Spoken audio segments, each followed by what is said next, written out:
Hello everyone, my name is Josh with MG. In this short video, I will be showcasing what MG can do to enhance your Civil 3D workflows. Through our design process assessment, MG will analyze your project process from its earliest conceptual phase through project closeout. We'll leverage this knowledge to work with you to implement industry best practices, templates, standards, improved workflows, and a professional development plan to take your efficiency to new levels.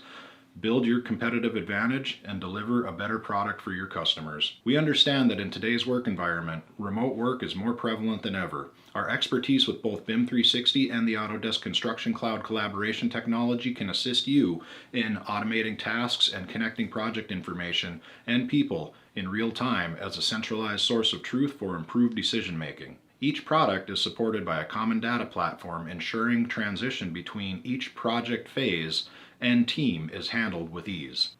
Look to us for insight in connecting your GIS data with your Civil 3D design workflows onto construction and finally project closeout. MG also offers Pro Civil 3D tool packs that can enhance the functionality of Civil 3D, AutoCAD, and Revit. With a 70-plus year legacy and a footprint in 42 states, MG is the leading partner and expert in providing custom, fully integrated software solutions for engineers. I hope you choose MG to work with you to disrupt the status quo of design technology innovation. Welcome to Basics of Urban Design in Civil 3D, presented by Mitch Lavin. My name is Adam Swarzik. I work at the WSDOT Bureau of Structures, and I'll be your moderator for this session. Mitch Lavin has 10 years of experience with the Wisconsin Department of Transportation, most recently with the Methods Development Unit since January 2017.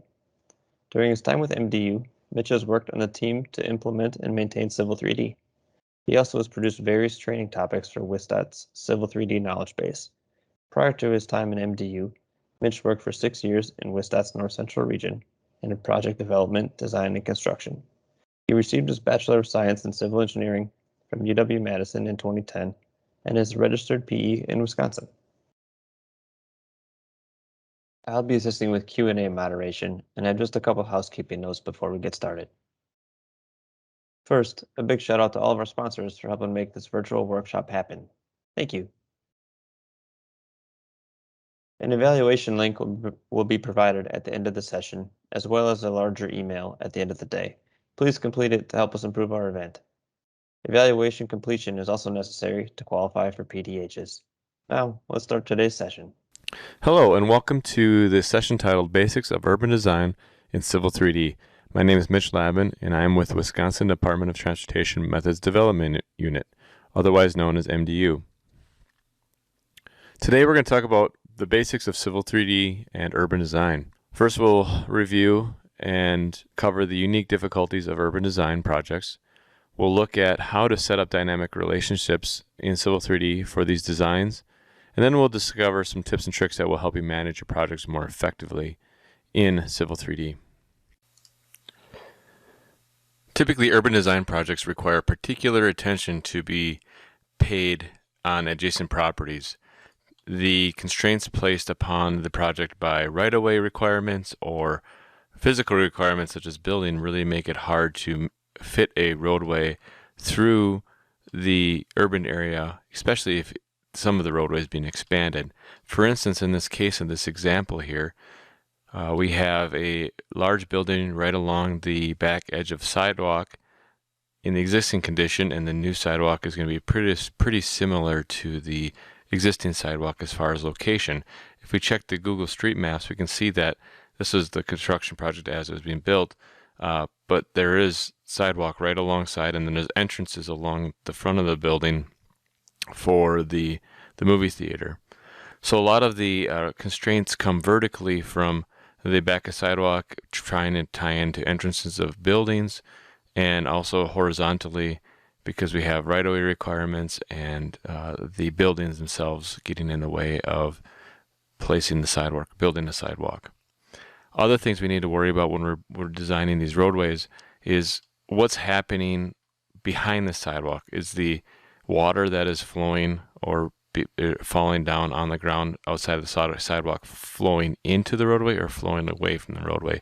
So this training session is going to cover how to use Civil 3D to analyze the existing ground outside of the roadway and outside of the existing sidewalk, and also leverage the tools within Civil 3D to best design the centerline or reference line profile to meet the requirements set upon the roadway by the surrounding right-of-way and surrounding buildings and sidewalks, etc.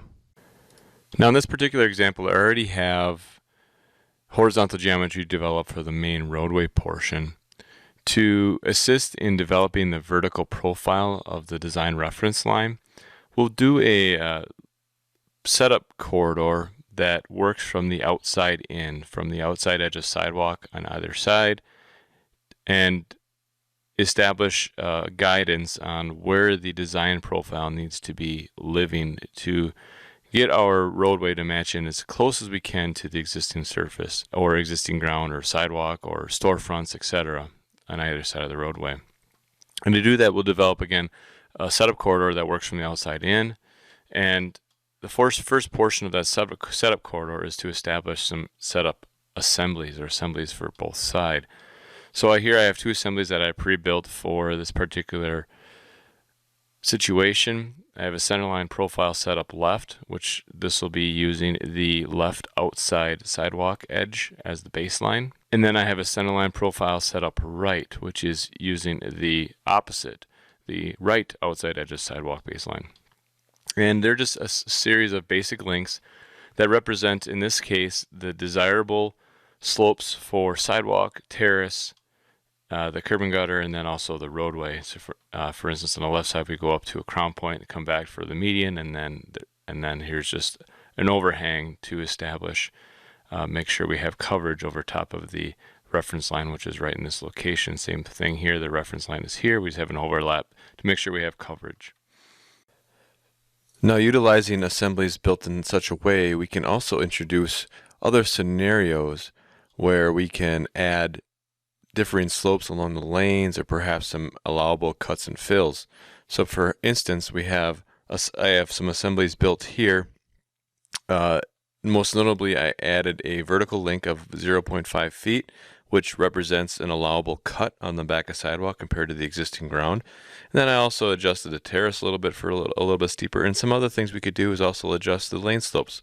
For instance, on the max assemblies or the max sub-assemblies, we could maybe flatten or flatten the lane slopes instead of 2%, maybe 1%, or vice versa. Actually, on the upper one, we would probably want to go to increase the slopes from 3 to 3 or 4%, and then on the lower one, maybe flatten it to maybe 1%.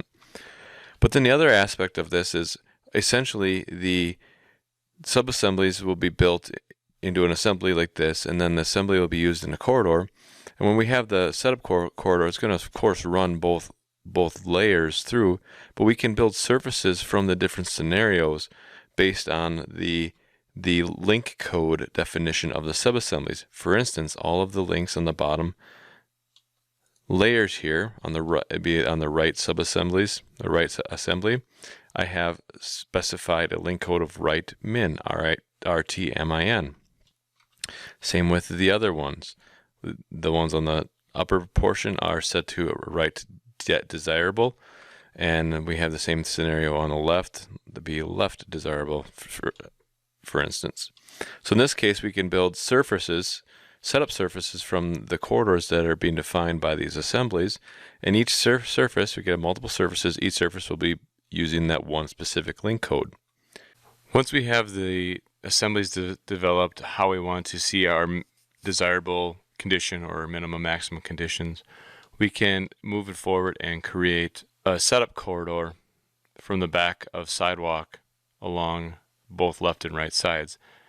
For a corridor to be built, we first need an alignment, which we have, and then we need some sort of a profile that corridor can be built on. In this case, we can just use the existing profile along the existing surface on that alignment. So I'm going to select the outer alignments from the contextual ribbon, choose surface profile, and then we'll use the existing surface and hit OK. We don't need to create a profile view. Same thing on the left side, surface profile, add, OK. So now we have horizontal geometry and vertical profile for these baselines that we can use to establish this guidance corridor or setup corridor for the reference line. Let's create the corridor Home tab, corridor, corridor drop down. We'll name the corridor CL, or in this case we want a reference lines profile setup. The baseline we want to use is, we'll start on the left side, left sidewalk out, and then we will use the assembly that we created. Target surface existing, and then we do want to set baseline and region parameters. Frequency, we'll set up the first region, we'll do 10 foot. Don't want to see any vertical geometry points in the frequency of the corridor, and I don't want to do any target geometry points as well. We'll set the start and stop station of the corridor. We'll start on the south end, maybe station 516, make sure I'm getting to the limits of the project. And then on north end, we'll go to the first intersection, or this first side road. We don't want to cross or go across the side road, so I'm just going to stop somewhere.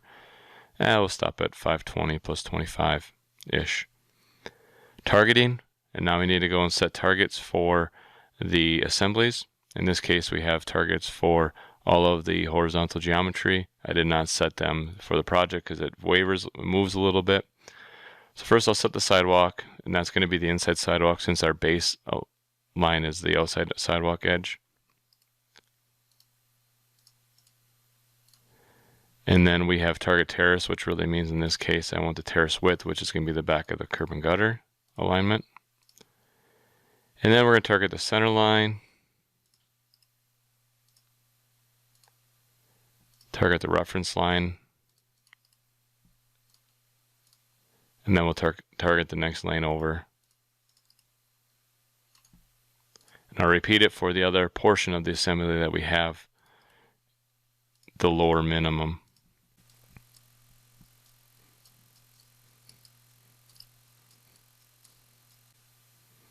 Then hit OK once the targets are set and the corridor will be built. Now we can just copy that corridor, the regions, along through the rest of the area that we want to establish. So I'm going to select that first region, and now I can specify start and stops. I'm just going to select generic stations that are close to the intersections, and it'll build as we go along. Somewhere in here. And what's nice is now it's maintaining when we have concurrent alignments that go all the way down, and it'll maintain those targets when we're copying these regions. All right, so we got the left side. I'll quickly do the right side. We'll just add that as another baseline to this corridor.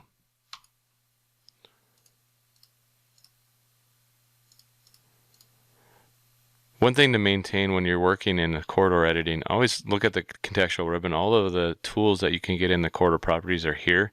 So now I just added the baseline. Now I can add a region. So click the add region button. I'll start in the south end. We'll select that baseline. We'll start there. And we'll stop up here. This time we want the right. And I'll go through and speed up the targeting.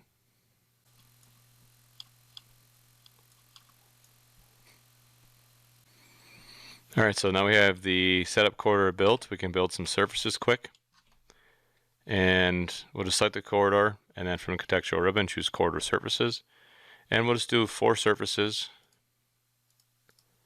And this is going to be based on the links that we have. Left desirable, left min,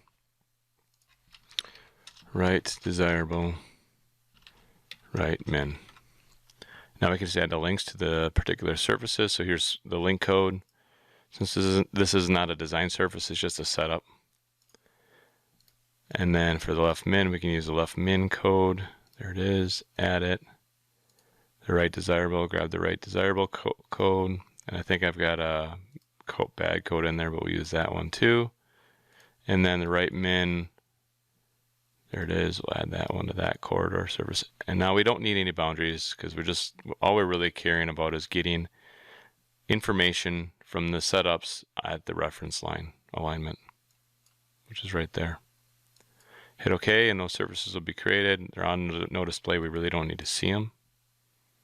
Now lastly, what we want to do is to evaluate the profile, is create surface profiles for the reference line along those setup surfaces, and then once those surface profiles are created, they'll be projected to the profile view for that alignment. Right now I have the existing profile in here. So I'm going to select the alignment from the model space and then choose surface profile from the launchpad. And here's all our surfaces. We can click add on all of them. And if desired, we could assign differing styles. So the left side versus right side. So here's left desirable, left min. So maybe I'll select both of those and assign a style of maybe profile cross slope left. And right, we'll do profile cross slope right. Let's pan over to the profile view, and now we see the differing profiles building the outside in profile. So we can use these profiles here to kind of establish what our design profile should be to minimize any impact to the surrounding properties. Now there's one more tool that we can use when building the setup corridors and prior to establishing the design profile, and that's to create one more corridor that runs along the back edge of the sidewalk again, but goes to the outside. And all that we're going to look at here is a link on the surface to analyze and display what the existing slope conditions are on the backside of the back sidewalk. Perhaps the slope is flowing away from the back of the sidewalk on the existing ground, or the ground is flowing towards the roadway. So to do that, I'm going to create a new assembly, and this one's going to be called slope pattern left. And then we'll just go and place this down in model space. And all we're going to do here is use the Wistat subassemblies, the Autodesk subassemblies. And we'll use the link offset on surface subassembly, and the properties is going to be point code. We're going to use slope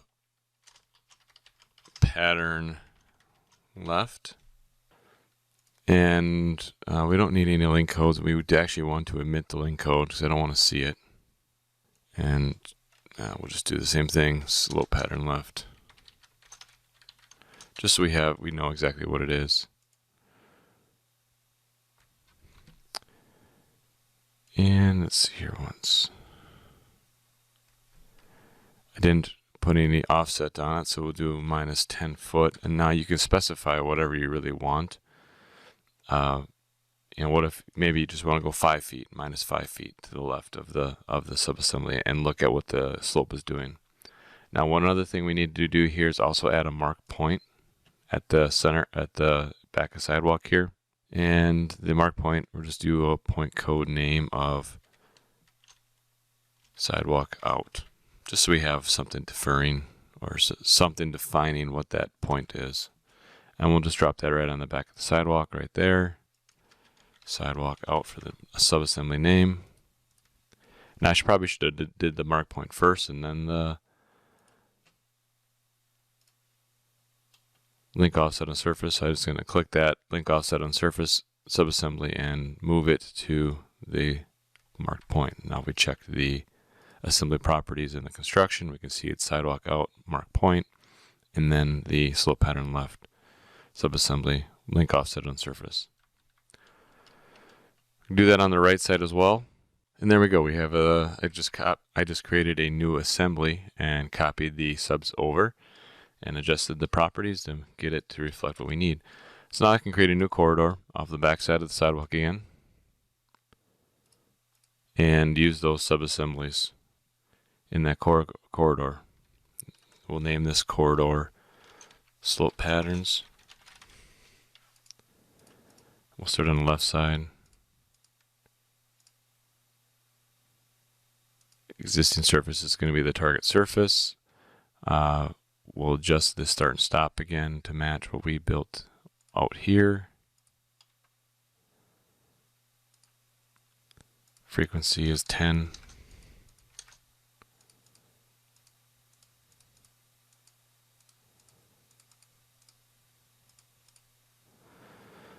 Targets are all set up already. And okay. And then one last bit we need to do here is adjust the corridor properties and turn on slope patterns. Add a slope pattern. And we want to go from the first corridor feature line, select first corridor feature line, second corridor feature line.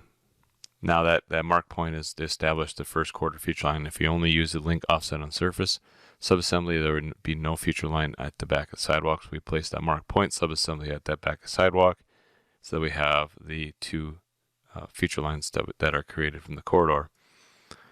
And we can modify the style to however we want it. And component 1, maybe we want to percent of length. That looks good. Symbol type, maybe I want to do tapered lines. And then component 2, I want to delete it. So then we just have tapered lines. Make a local copy. And now we can see that there's slopes. So the slope pattern is placed on the top of the slope. So here the water's flowing towards the roadway. And here we have water flowing away. And now we can just copy that region down to the rest of the left side corridor, like so. Now that the setup corridor is behaving the way we desire, we can now hide that centerline profile setup corridor as it's no longer really needed. We can always rebuild it through Toolspace Prospector if this assemblies change in the future. One benefit of the WSDOT templates are that the objects such as corridors and alignments get placed in their own layer. For instance, this particular corridor is on P_corridor CL profile setup. So we could use layer freeze from the home tab layers, layer freeze to freeze that particular corridor and hide it. Now, I do want to keep the slope patterns corridor shown because I want to use that while I'm working to design the final centerline reference line profile. So before I start this, I'm going to create or display my view in two viewports, view tab, viewport configuration, to vertical.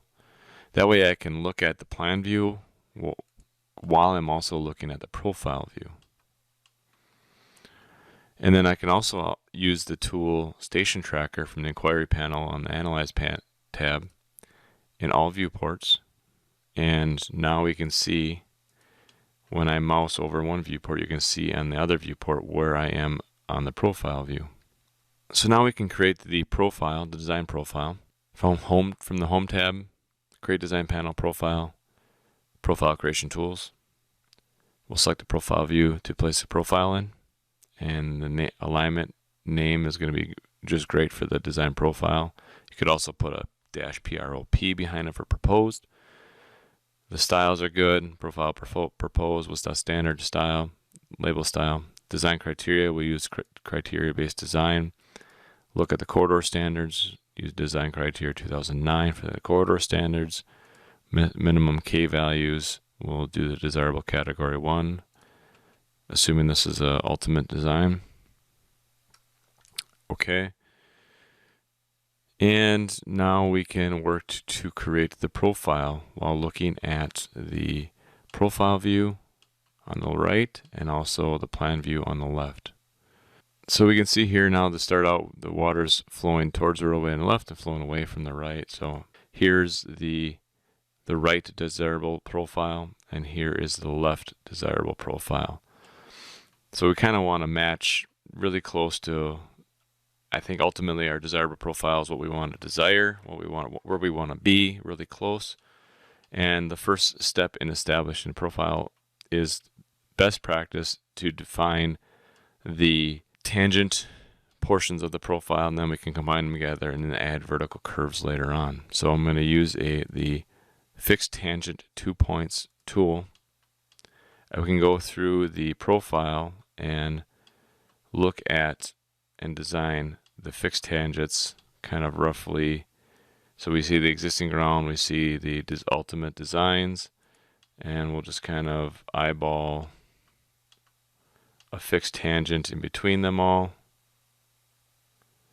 It doesn't have to be very long. I'm going to turn off my snaps because I don't want to be snapping into anything.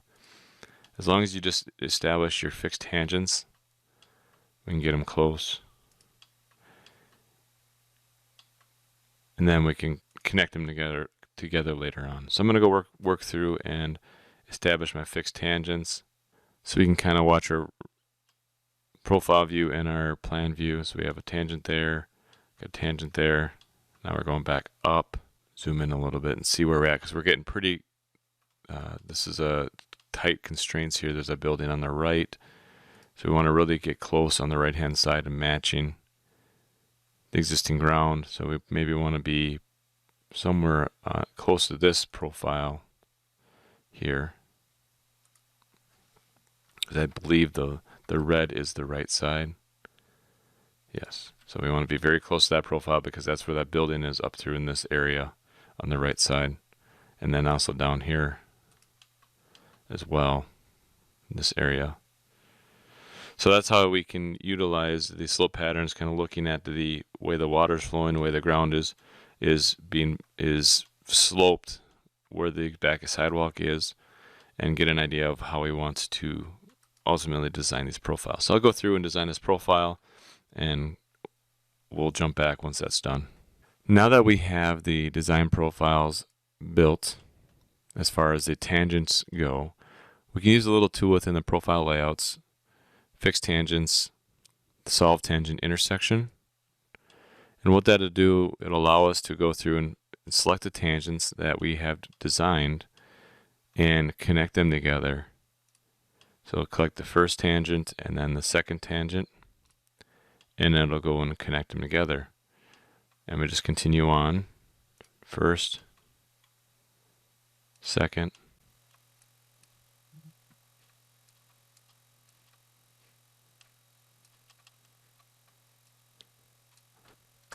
okay, hit enter. Once that command is done, you can see now we have PVIs throughout the whole roadway corridor area. And now we can go through and add in curves between these PVIs. From the profile layout tools, free vertical curve parabola.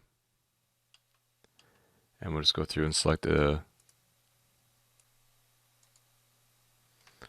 then we'll allow the standard stock. Actually, what I'm going to do is just do stock curve lengths at 200, just to get something established. And I'm hitting enter after I click the two entities, and it picks a default curve length, just as long as it's something we can grip edit them later to get them close to where we want them. And now we can go and adjust the parameters of the curves through grip editing,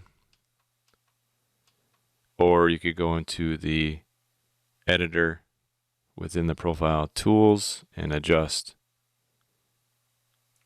them for the K values.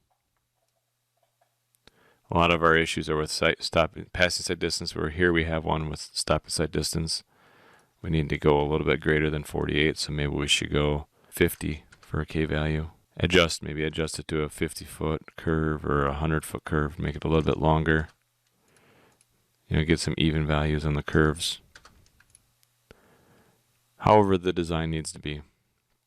And then also reviewing the profile view to see that it matches where we need to. So maybe this needs to be dropped down a little bit to get closer to, or maybe brought up a little bit to get closer to the desirable curve, like so, or desirable elevations, or maybe it's got to be brought down a little bit. And now we could, adjust the PVIs a bit as desired to fit the desirable or minimum, whatever requirements are set upon by the project, but also meeting design criteria. So now our K value here, and this one's 20. It's not matching the headlight sight distance, so we need to at least be 50. So we'll adjust that to 50, and we're okay on that curve. Now let's jump ahead a little bit in this design process. The main thing I wanted to show today was, and I covered most of it, took half of the presentation. The main thing I wanted to show was how to use the outside in methodology to help determine where the design profile needs to be, and that was covered using the outside in sub-assemblies and assemblies, and establishing the setup corridors from the back edge of sidewalk.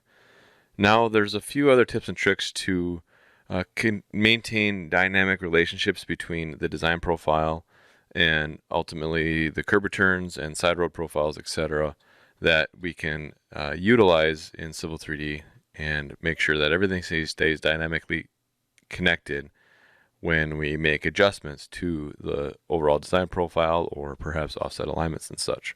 So I've jumped ahead and skipped a few steps here.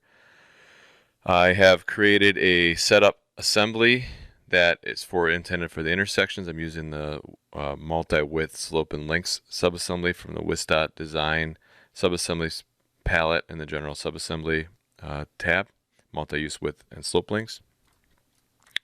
And then I created a setup corridor that spans from the reference line to the back of curb and gutter on either side, and it goes from and covers the intersections, just start and stops with 2.5 foot frequencies. Then I also created some profile views, setup surface, or I created a setup surface from that setup corridor, the setup corridor at the intersections, and then created surface profiles for the side road alignments for the existing surface, and then that setup corridor surface that we see here. Now the next thing we need to do is to work on designing the side road profile, and this can be done in ALI Prof DWG if this project is mostly going to be worked on by 1 or 2 individuals. If you have a multi-corridor project and multi-individuals working on it, this step is recommended to be done in the corridor DWG, or that's associated with that particular intersection.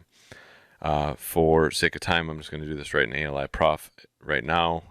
The steps are essentially the same. Data referencing in the other scenario where you're working in corridor drawings, you data reference the design objects and then work from there. So to design this side road profile, all we really got to do is just do Home tab profile creation tools. We'll select that first side road profile here, view, and we'll create the profile. And really, we just want to create a line that goes from start to stop, kind of estimating where we want to start and stop our design on the side road. I'm just going to pick, somewhere over here for the start, and then maybe go somewhere over here for the end.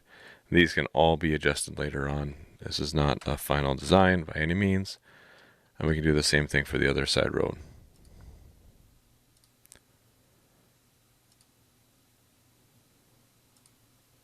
I'll start somewhere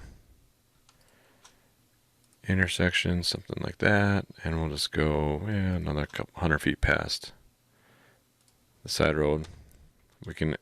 Once we establish our side road limits, we can certainly nail those down a little bit better. We're just getting a profile established for now.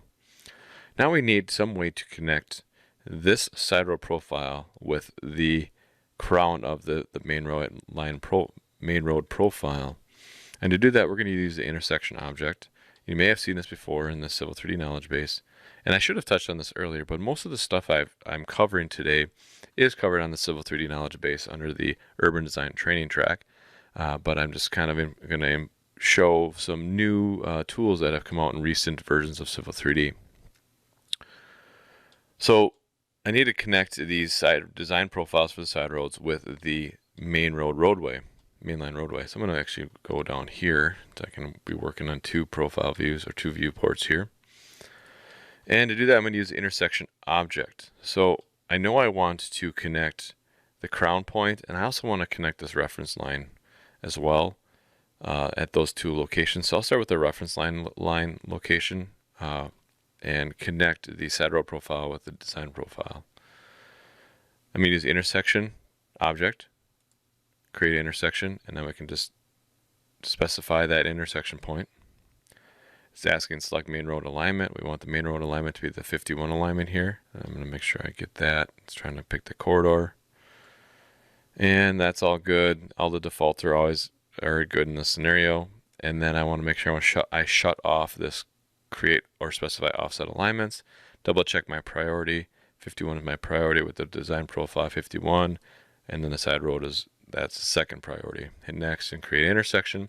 We can watch on the right how all of a sudden now that profile is connected at that point. We click on that spot, that profile is locked. Now what we need to do is actually lock this profile at this location here. And then also we need to lock it at the edge of traveled way. We can, at these lines that represent the edge of traveled way. But we don't have a design profile for these alignments, the center line and the edge of traveled way alignments. But we do have a design setup surface from this the setup corridor. And what we can do is quickly just grab these alignments and create surface profiles on that setup surface. Add, okay, we don't need to see them, we're just going to create those profiles. Same with the edge of traveled way, surface profile.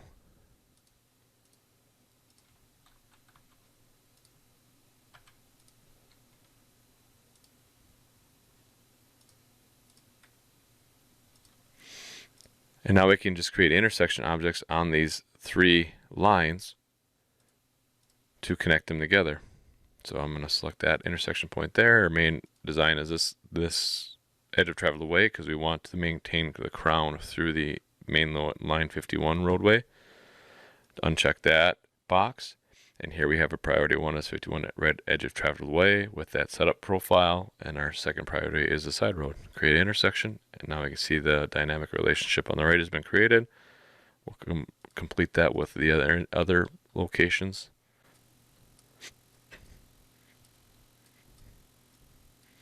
Alright, so now we see we have a dynamic connected. All these PVIs on the side road profile are locked. And we can also see that the intersection objects are shown here on plan view. Now the key thing when establishing these setup corridors such as this, you want to make sure that the setup corridor goes outside of the curb and gutter flange. And that way you cover the connection point for that curb and gutter curb return, and you also cover the edge of traveled way for the side road intersection profile. I'll do that for the other side road quick, and then we'll return in a second. Alright, so now we have 2 side roads. That's what I'm going to work on for this particular example project, just in these 2 intersections. And now we can move forward and start establishing. So we have the design profiles established for the side roads. Now we really need to establish the actual intersection geometry, horizontal geometry. Now, I've jumped ahead a little bit, and during that time I did a little refinement on the design profiles of the side roads. As we go through the design and corridor design, I'm sure there'll be more refining to the design profiles of the side roads to get things to match in once we determine our final construction limits, etc. I also have created another setup corridor, and this is just on the side roads as we see here. And basically it's similar to the original setup corridor. It's using the multi-use width and slope links subassembly, and it's just a normal crown roadway and 30 feet on either side, just to make sure it gets outside of the limits of the roadway. So I can tie the curb return. The main importance of this setup corridor on the side road is that we can have some way to tie down the curb returns vertically. So I created side road corridors, or a side road corridor, up until I get into the curb return areas and not intersecting with the main road corridor.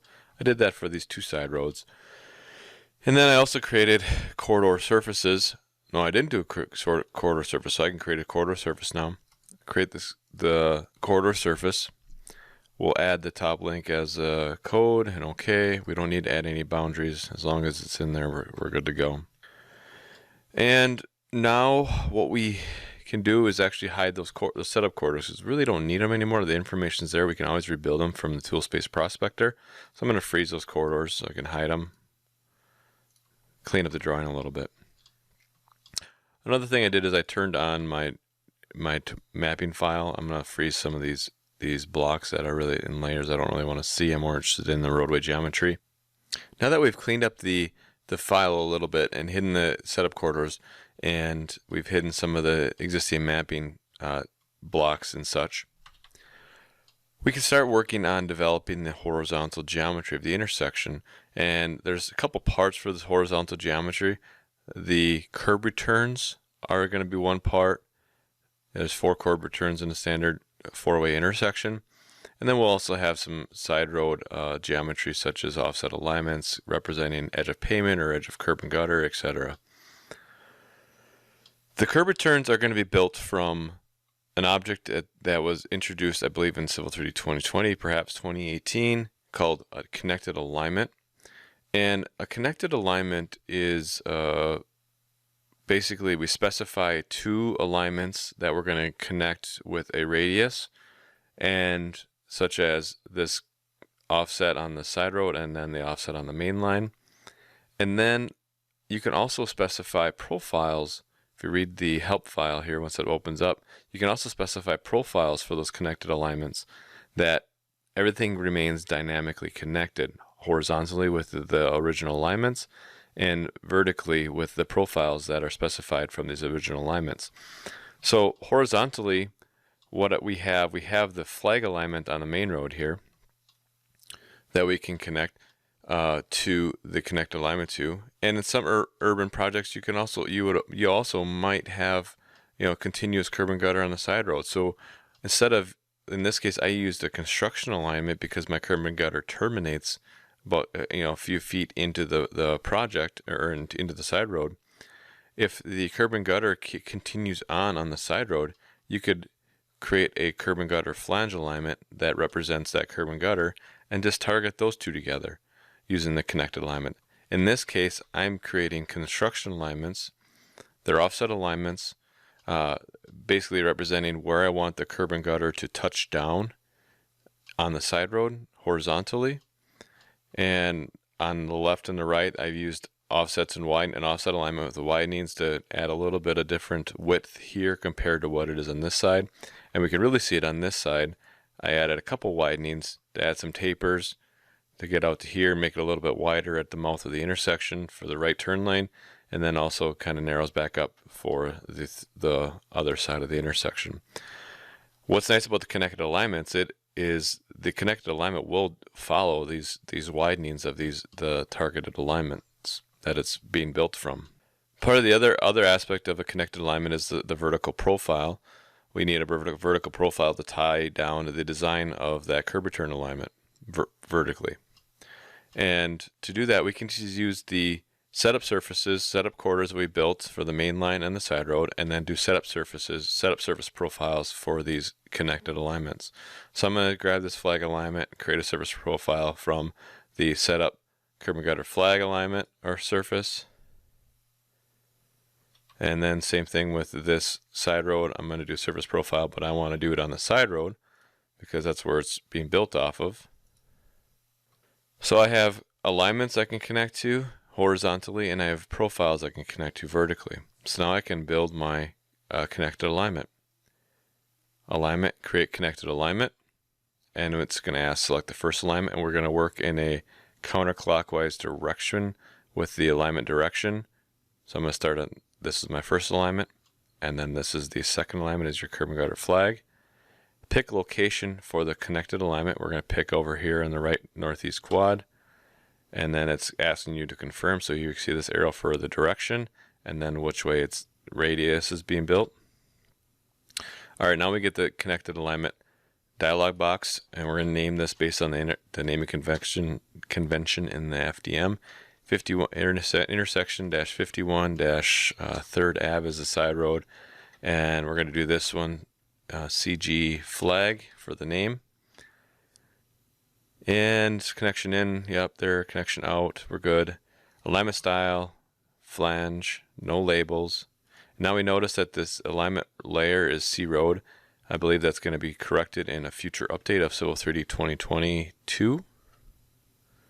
Design criteria, we don't need any design criteria. Parameters, curve group type, circular fillet is the kind of curve we want to specify. Curve radius, I think we may be on this project, we'll do 35-foot radius. This can be adjusted later on, which is nice. The offset in is how many feet off of the original alignment we want to want these offsets to be created. In this case, I don't want any offset. I don't want to offset the original alignments at all. I just want to be right on top with that curb and gutter connection. And now here's the overlap. This is how much the curb and gutter alignment curb return will overlap the connected alignment on the side. And let's just do 10 feet on either end. These also can be adjusted later on. Connected profile, this is where we want the connection to be made.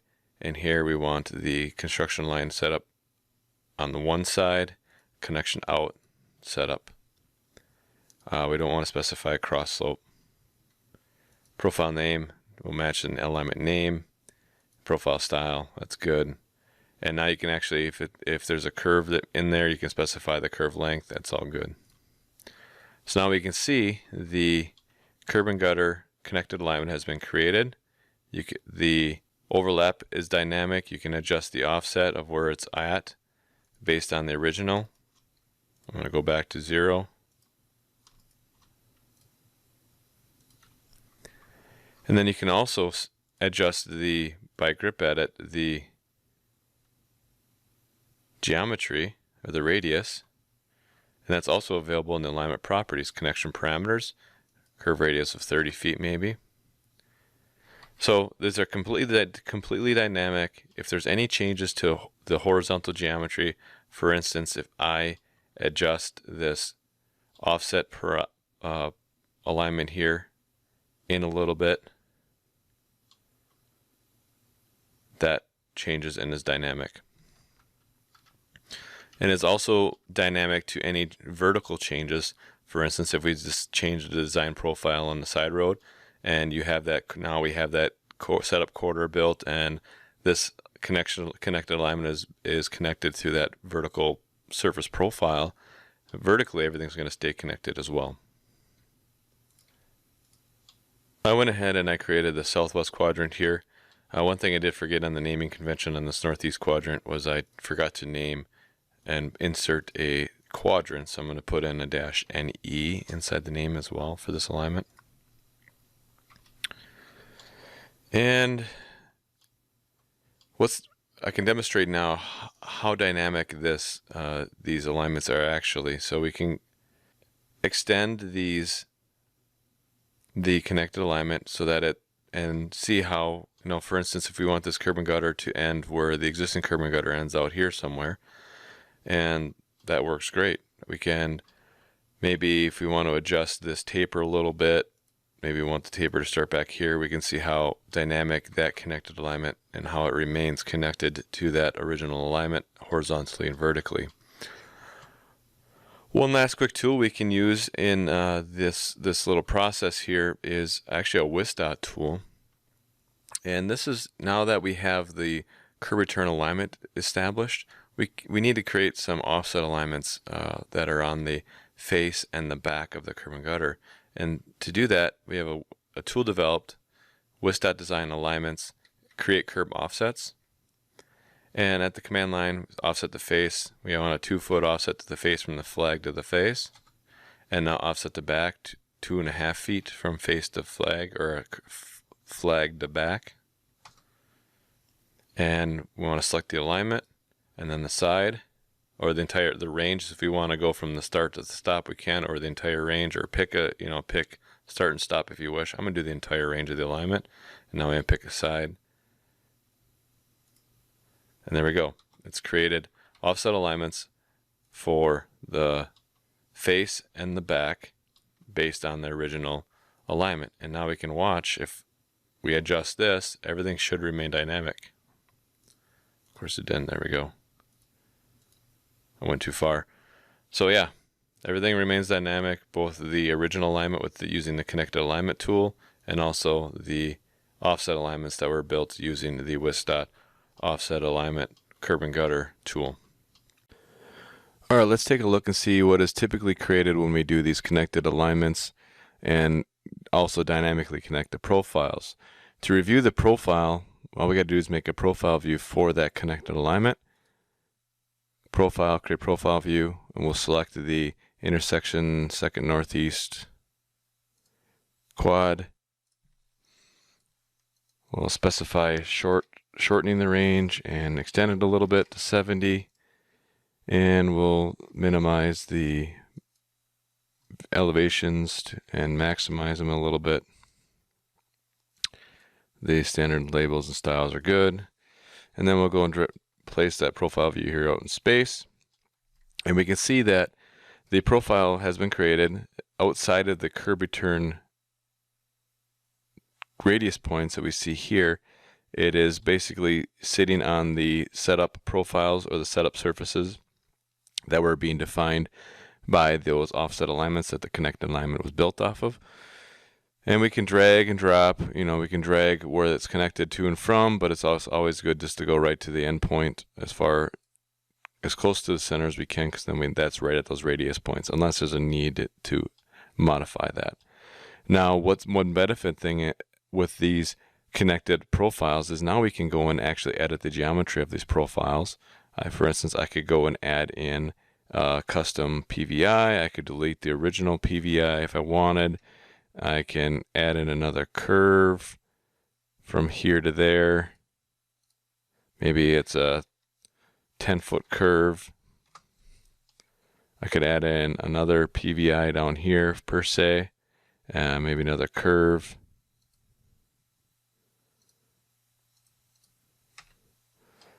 So now we have two PVIs with two vertical curves that were completely custom. Now if I go and let's say adjust the vertical curve or vertical profile for the side road, maybe let's add in another PVI that kind of extends down here a little bit. We can see that the other profile for the connected alignment remains dynamic. We'll maybe add in a vertical curve here. Maybe it's 30 feet long. Perfect. Not perfect, but and then we just got to make sure we build our corridors to get everything updated as needed. We'll do the main road first, and then the side road. And now this side road profile this curb return profile is up to date. We can go and adjust the design profile a little bit to get everything to line up as needed. Maybe we want to have this down here a little bit, or so on and so forth. So what's nice is you can customize the design profile for the curb return, and while still maintaining dynamic connections on the ends of the connected alignments. All right, let's go over a quick summary of what we accomplished today when working through this urban design project. This urban design project, like many others, has issues with constraints from right-of-way, from adjacent buildings, and their relationship or closeness to the sidewalk. And we had to figure out a way to match in the design profile so that the final design is as close to the existing surface or the existing ground at the back edge of the sidewalk in certain spots along the corridor. So we utilized setup corridors that worked from the outside edge of sidewalk in, and built set up sub-assemblies or assemblies that matched relationships that we could allow, such as cuts and fills or desirable conditions, to allow us to best design the center line or reference line profile through the corridor. Once we had that center line profile developed, we went back and set up corridor through the intersections, and allowed us to build a relationship between the design profile of the centerline roadway and the side road profiles, using the setup corridor and intersection objects to connect them together. After that, we built a setup corridor for the side road, which allowed us to build a dynamic relationship between the offset curb and gutters or offset construction alignments on the side roads and the main line curb and gutter alignments on the main line. Then we used the connected alignment to connect them together and maintain a dynamic relationship between the side road and main line profiles. And with all these dynamic relationships now, using the intersection objects and setup corridors and the connected alignments, if there's any changes made to the setup or the design profiles or the horizontal vertical geometry, all of that should remain connected down the line. And down the line, I mean all of these alignments and profiles that we have established here, the baselines for the side roads, the baseline for the center line, the setup profiles, not the setup profiles, the connected alignments and the profiles associated with them. All of these baselines and profiles can now be used downstream in the final corridor design when we're actually designing the roadway to connect everything together, make a nice uniform corridor with level surfaces. And that just provides efficiency. You don't have to do any more calculations. Everything remains connected. There may be things that need to be corrected in the future due to unforeseen circumstances, but this process allows the designer to maintain those dynamic relationships, make sure that the curb and gutter through an intersection is tied down with the side road and everything flows together nicely. So with that, are there any questions as pertains to the basics of urban design in Civil 3D?